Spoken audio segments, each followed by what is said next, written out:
Bagi saya kita jangan malu. Benda ni benda hakikat. Isunya, kesnya ada. Kalau kita tak mengakui bahawa kita ada menghadapi masalah dalam isu ni, ada pegawai dan anggota kita makan rasuah, kita nak tutup, dia tak akan habis. Itu yang berlaku sebelum ini. Bagi saya tak perlu malu. Saya nak malu apa? Polis yang kita tangkap 14 orang. Bagi saya tak malu. Saya rasa IGP pun tak rasa malu. Tak malu pun. Yang penting kita ambil tindakan. Kalau kita ada sikap tu lagi, sampai bila-bila pun isu ni takkan habis. Sebab tu saya kata kita kena tegas. Rakyat tahu, orang kampung pun tahu aktiviti kehidupan. Macam saya bagi tahu tu, orang kampung boleh hantar video dekat saya. Ada satu, saya tak tahu betul tak betul, di mana insiden, kereta polis, kereta perona polis, escort ni rokok dekat daerah Pantai Timur, Johor lah. Orang awam boleh hantar video, mana kita letak muka kita. Sekarang ni bukan zaman dulu, semua orang boleh. Ada satu yang saya bagi tahu dekat tadi, saya cakap tadi, orang awam hantar gambar dia. Ada 10 pusat judi. Judi online, judi top up, macam-macam lah. Judi 4 nombor ekor ni. Dalam dekat daerah Kulai. Siap dengan gambar pun, WhatsApp dekat saya. So saya tanya OCPD, siapa dekat OCPD? OCPD ambil je. Memang betul pun. Takkan kita nak menafikan lagi?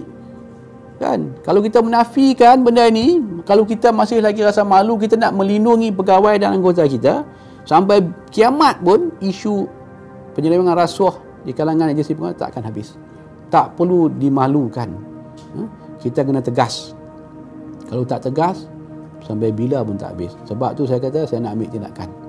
Saya tak kira siapa pangkat dia orang pun, daripada mana agensi pun. Polis ke, saya punya OCPD ke, saya punya ketua jabatan ke, saya punya timbalan KP ke, ataupun saya sendiri, silakan siasat. Tak ada masalah. Kalau salah, ambil tindakan. Kalau kita masih lagi nak sembunyi, nak tutup, kan, malu, segan, mencemarkan imej, rakyat semua tahu sekarang. Kan? Isu penyelewengan kat pintu-pintu masuk kita bukan benda baru. 3-4 tahun lepas pun SB ada tangkap dekat KLIA, berapa puluh orang dah tangkap. Kita nak nafikan apa lagi? Macam polis lah yang kata, yang saya tangkap dadah ni, sarjan bersekongkol dengan pengedar dadah. Bukan benda yang baru, benda lama. Tak perlu dimalukan, tak perlu merasa malu. Terima hakikat, akui bahawa itulah masalah utama dalam agensi penguatkuasaan. Baru tindakan boleh diambil. Kalau kita duk nafikan, mana kita tak ambil tindakan. Kalau boleh kita nak cover up, kalau boleh kita nak tutup. Itu yang menyebabkan lagi jenayah tu lagi masyhur lagi. Pada masa sama rakyat tahu.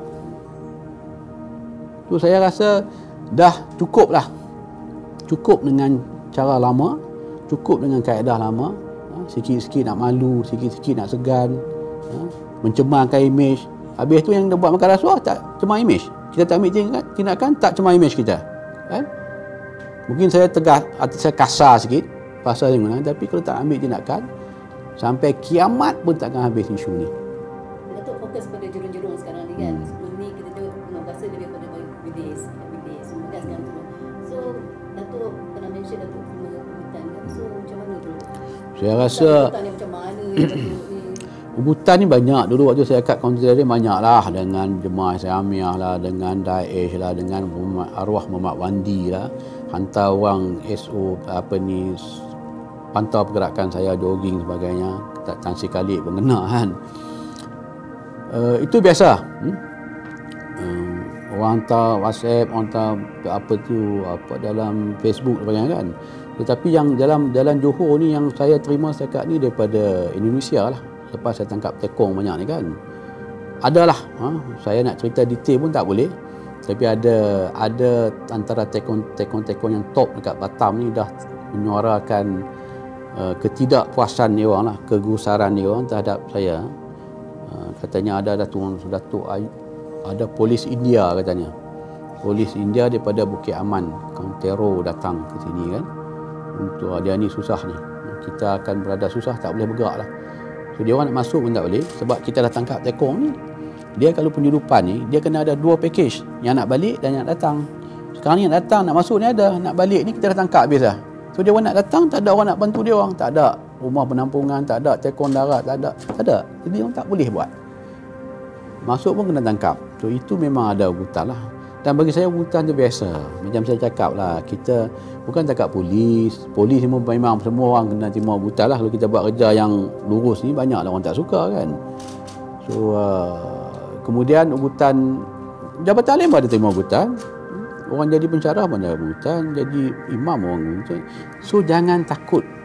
Saya pegang prinsip adalah kita ni orang Islam, mati tu akan sampai bila kita tak tahu kan? Datuk dulu AA dan kalau kita tengok elemen keganasan ni macam JI apa semua bermula di Johor. Okey. Dan sekarang Datuk di Johor, bagaimana progres ataupun isu dalam si konteks keganasan di Johor ni? Datuk tahu semuanya bermula di Johor dan sekarang Datuk di Johor. Bagaimana Datuk? Yang pertama, saya tidak ada authority nak cakap pasal counter terrorism lagi. Saya dah keluar. Okay. Memang saya akui Johor ni kalau Ulu Tiram lah, dia punya pusat UTM. Tadi pun saya dah jumpa dengan pakar psikologi dari UTM tadi. So Johor ni dia punya pusat sebagainya. Dan saya waktu saya kat I8 pun, dalam saya 4 bulan ni, memang kita terus memantau aktiviti-aktiviti bekas-bekas jemaah Islamiyah. Macam saya katakan tadi, walaupun saya sebagai KP, saya masih lagi berjumpa dengan bekas tahanan di mana semua. Ingat bulan lepas kot, saya pergi ke Ulu Tiram, ada satu kes lah. Tu saya singgah di Ulu Tiram lah. Kampung Ulu Tiram tu yang mana orang-orang JI masih pada itu. Saya pergi ziarah dia orang. Salah seorang saya ziarah tu, nama dia Abu Matin. Saya panggil Pak Abu lah. So apabila saya masuk dengan tim dia, banyak lah. So pergi ke rumah Pak Abu tu, kita sampai rumah dia pintu pagar tertutup. So kita panggil-panggil dia tak keluar. Lepas tu wife dia datang. Wife dia datang menangis. Wife dia kenal saya. Pak Ayub nak tangkap Pak Abu kan, dia kata. Pak Ayub datang dengan full force ni kan. Tak, saya datang nak ziarah Pak Abu. Oh, ingat ke Datuk Ayub, Pak Ayub nak tangkap Pak Abu lagi? Tak. Dia pun panggil Pak suami dia. Suami dia keluar, terkejut tengok saya keluar. Nampak dia peluk saya. Ini bekas anggota kanan JI yang menyembunyikan masa Mat Kastari dulu, ditangkap 2009 dekat ni lah kan. So dia peluk saya. So dia kata, Datuk Pak Ayub, dia panggil Pak Ayub, dia bukan Datuk Ayub. Pak Ayub apa khabar semua ni. Saya kata, kenapa tak datang ke BK? Saya segar lah Datuk kan. Pak Ayub dah KP kan. Saya datang ziarah dia orang. Saya masih lagi ada hubungan, orang kata, dengan dia orang lah. Maknanya dia orang mungkin dia ada uji, mungkin dia orang ada lagi. Tapi saya 90% saya yakin dia orang tak akan buat lagi lah. Mungkin bab ideologi ni mungkin sukar untuk kita buangkan. Tapi yang paling penting bagi saya, dia orang tak buat kacau bilau, tak buat serangan dekat Malaysia lah. Sekali, tadi kita bercakap soal tiada campuran Islam dan memberi kebebasan pada demokrasi undang-undang. Ada satu dengan politik. Oh, itu satu soalan yang sensitif kan. Bila melibatkan politik tu, setakat ni tak ada lah. Bagi saya, orang politik buatlah kerja politik.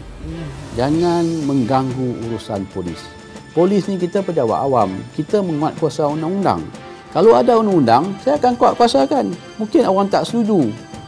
Macam saya bagi contoh tadi lah. Waktu saya dekat I8 dulu, apabila saya tangkap beratus-ratus orang jemaah Islamiyah ke, Darul Islam ke, Daesh ke, tak ada pun orang komplain. Ada tak orang Melayu komplain? Ada kot seorang-dua orang. Politician tak ada. Tapi bila saya tangkap DAP dua orang, adun, jadi isu. Sampai nak pindah undang-undang apa semuanya. Ini apa cerita? Kenapa? Sebab DAP saya tak boleh sentuh. Mereka di atas undang-undang. So, kena adil lah. Dan jangan campur tangan dalam tugas-tugas kepolisian. Kami polis ni menguat kuasa undang-undang. Kami pejabat awam. Cukup 60 tahun saya akan pencen lah. Ataupun kalau ada rezeki sambung lah. Kan? Itu ada rezeki lah. Bagi saya itu bukan rezeki, itu bebannya kan. Dan yang paling penting 60 kita akan pencen.